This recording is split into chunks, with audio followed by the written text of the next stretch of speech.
Hello friends, welcome back to my channel. मैं प्रीति आप सभी का स्वागत करती हूँ। आज मैं बनाने जा रही हूँ पालक वाले पराठे, जिसे बनाना बहुत ही सिंपल है। इसके लिए मैंने पालक को धो करके अच्छे से ब्लांच कर लिया है। इसमें 2-3 कलियाँ मैंने लहसुन की भी डाल लिया और इसे हम कर लेंगे ग्राइंड।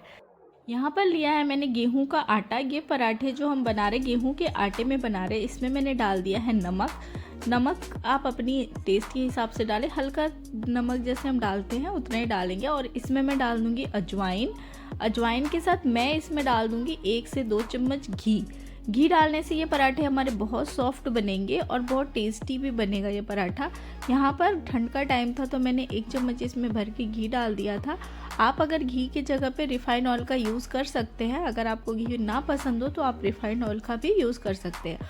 और आटे को अच्छे से घी के साथ मसल लेना है। आप यहाँ घी को मेल्ट करके भी डाल सकते हैं। मैंने इसे बिना मेल्ट किए इस तरह से हाथों से मसल लिया था तो ये बहुत अच्छे से मिक्स हो गया था।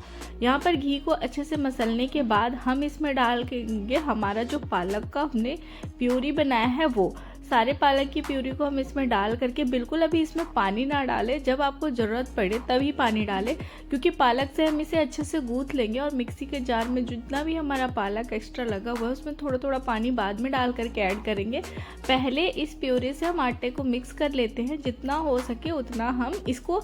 आटा थोड़ा सा हमें थिक लगाना है, जैसे हम नॉर्मल रोटी का लगाते हैं उससे थोड़ा सा हमें आटा हार्ड लगाना है, जिससे ये हमारे पराठे जो बिल्कुल क्रंची बने। इस तरह से देखिए आटे के साथ मैंने पालक को मिक्स कर लिया था। अब मुझे लग रहा है इसमें थोड़ा थोड़ा पानी डालना पड़ेगा, इसलिए मैं थोड़ा थोड़ा पानी मिक्सी के जार में जो हमारा बचा हुआ था पालक, उसमें ही मैंने डाल करके इसमें मिक्स कर लिया था। और इसके बाद आटे को बहुत अच्छे से गूँथना है हमें। आटा हमें सख्त रखना है, बहुत ज़्यादा सॉफ्ट नहीं रखना है। इस तरह से बच्चे पालक नहीं खाते हैं और आप इस तरह के जब पराठे बना देते हैं ना तो बच्चे बहुत अच्छे से पालक खा लेते हैं। यहाँ पर आटा को आपको सख्त ही रखना है, जैसे हमारा जो पराठा है थोड़ा क्रंची बनेगा, बहुत ही टेस्टी बनेगा। इस तरह से आटा को मैंने गूँथ करके तैयार कर लिया था। इस आटे को मैं रख दूँगी 10 मिनट के लिए रेस्ट के लिए। बिल्कुल मैंने इसमें कलर का यूज़ नहीं किया था। और पालक की क्वांटिटी मैंने यहाँ 1 केजी ली थी और आटा हमारा लगभग 250 ग्राम है, इसलिए यहाँ पर ग्रीन कलर बहुत अच्छा आया है। अब हम इसे बेल लेंगे, इस तरह से छोटे छोटे पेड़े बनाएंगे और इसे एकदम रोटी जैसा हम पतला बेलेंगे। पतला बेलने से क्या है, इसके लच्छे बहुत अच्छे निकलेंगे। इस तरह से एकदम पतला सा बेल लेंगे, जैसे हम रोटी नॉर्मल बनाते हैं ना उससे भी ज़्यादा पतला हमें बेलना है। थिक बेलने की वजह से जब हम इसके पराठे बनाएंगे तो बहुत क्रंची से बनेंगे। इस तरह से ये ना देखिए आप गोल हो रहा है कि नहीं, इस तरह से आप अच्छे से बेल ले इसे। और ये हमारे पराठे बच्चे बड़ों सबको पसंद आते हैं। और इस पे मैं लगा देती हूँ मेल्टेड घी। घी को मैंने मेल्ट कर लिया था, इस तरह से ब्रश से या हाथों से आप लगा लीजिए। इसके ऊपर हम डाल देंगे सूखा आटा। इस पराठे को बनाने का प्रोसेस थोड़ा अलग है और बहुत टेस्टी ये पराठा बनता है। अब हम इसमें लगाएंगे एकदम पतले पतले से कट। जो हम नॉर्मल जो पराठे लच्छे पराठे के लिए कट लगाते हैं वो थोड़ा मोटा भी चलता है, इसमें एकदम पतले पतले से 1/2 इंच से भी बहुत पतले पतले से कट लगाएंगे।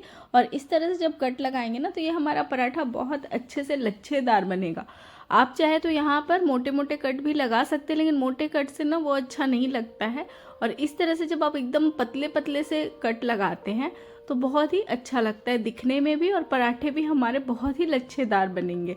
और इस तरह से आप बच्चों को लंच में भी दे सकते हैं पालक के पराठे। बच्चों को थोड़ा सा कलरफुल खाना बहुत पसंद है और इस तरह से ग्रीन ग्रीन जब दिखता है ना तो वो आराम से खा लेते हैं। और ऐसे पालक खिलाना बच्चों को बहुत मुश्किल होता है। इस तरह से अलग अलग वे में बच्चों को मैं बना करके देती हूँ, जिससे वो ईजिली सारे साग सब्जी खा सके। इस तरह से मैंने कट कर लिया है। कट करने के बाद हमें सारे जो कट किए हुए पार्ट है उसको इकट्ठा करना है। इस तरह से मैं एक साथ कर लूँगी। इस पर और थोड़ा सा सूखा आटा डालूँ जिससे ये हाथों में चिपकेगा नहीं। और इकट्ठा करने के बाद हल्के हाथों से इसे एक जगह कर लेना है, बिल्कुल इसे दबाना नहीं है। दबाने से क्या होंगे, हमारे जो लच्छे हैं ना वो अच्छे नहीं बनेंगे, खुलेंगे नहीं। और इस तरह से अंदर की तरफ इसे हम फोल्ड कर लेंगे। फोल्ड करने के बाद ये हमारे जो पराठे हम बेलेंगे, बहुत हल्के हाथ से बेलेंगे, सिर्फ सूखे आटे की हेल्प से सारे लच्छे को आपस में चिपका देंगे। जब ये सिकेगा तो बहुत अच्छे से खुल जाएगा।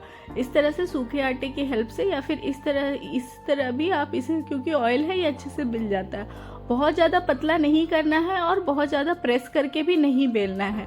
अगर बहुत ज़्यादा प्रेस करके बेलेंगे हम तो ये लच्छे चिपक जाएंगे और सिकने के बाद खुलेंगे नहीं। और थोड़ा सा ये पराठा थिक रहता है तो ही अच्छा रहता है, सिकने में थोड़ा टाइम लगता है लेकिन बहुत टेस्टी बनता है। इसी तरह मैंने दूसरा भी बेल लिया था, इस पर लगा लूँगी मैं ऑयल।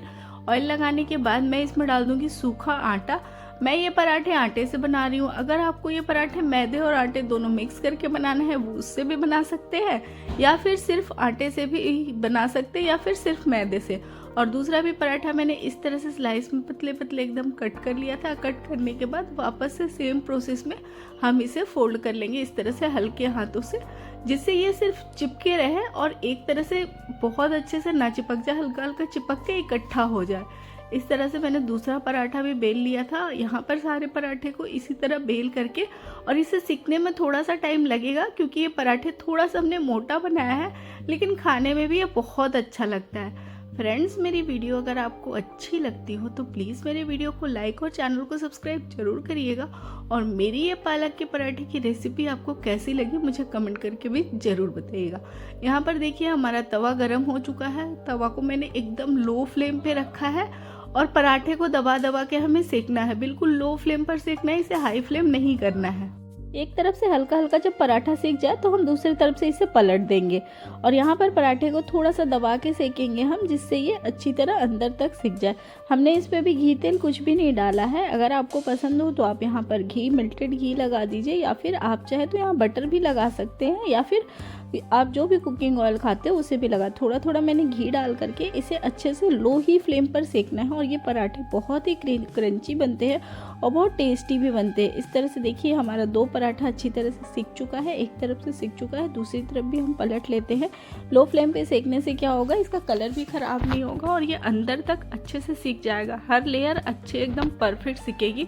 और सेकते सेकते भी आप देख सकते हैं जैसे जैसे हम सेक रहे हैं इसके लच्छे अलग होते जा रहे हैं। इस तरह से जब आप लच्छा पराठा बनाते हैं ना पालक का, तो घर में सबको पसंद आता है और बच्चे इजीली खा भी लेते हैं। आप इसे लंच में भी बच्चों को दे सकते हैं, या फिर आप सफ़र में जा रहे हैं तो आप इसे ले सकते हैं। इस तरह से छोटी छोटी किटी पार्टी के लिए भी पराठे जो बनाते हैं ना, दिखने में भी बहुत अच्छा लगता है। और इस पराठे में मैंने नमक अजवाइन का फ्लेवर दिया है, जिससे ये नॉर्मल अचार के साथ भी खाया जा सकता है, बहुत टेस्टी लगता है। या फिर आप इसे सब्जी के साथ भी सर्व कर सकते हैं। और जब आपको लगे कि ये ऊपर से थोड़ा सा ड्राई हो रहा है, हल्का हल्का घी लगा के आप इसे सेक दें। अगर आप घी कम क्वांटिटी में लगाते हैं तो भी सही है, लेकिन इस तरह से जब आप पराठे बना रहे हैं तो थोड़ा सा ज़्यादा क्वांटिटी में घी लगा करके बनाते हैं तो ही अच्छा लगता है। और इस तरह से दोनों पराठे हमारे सिक करके तैयार हो गए। जैसे जैसे सिक रहे हैं अंदर से बहुत अच्छे से हमारे लच्छे खुल रहे हैं। और एक एक करके हम सारे पराठे को सेक लेंगे। मैंने एक साथ ही सारा बेल के रख लिया था और एक एक करके मैं सेकते जा रही हूँ। हमारे तवे पे जितना आएगा उस तरह से हम सेक लेंगे। यहाँ पर देखिए दो पराठे हमारे अच्छी तरह सिक चुके हैं और हमने तीसरा जो डाला था उसे भी हम पलट लेते हैं। अब इन सारे पराठे को हम निकाल लेते हैं और आपको हम इसके लच्छे भी खोल करके दिखाएंगे कितने अच्छे पराठे बने हुए हैं। इस तरह से देखिए लच्छे इसके आराम से खुल गए हैं और इस तरह जब आप तोड़ते हैं ना सारे लच्छे अलग अलग हो जाते हैं। और यहाँ देखिए हमारा लच्छा पराठा बिल्कुल परफेक्ट बन करके तैयार हो चुका है। Thank you friend, thank you for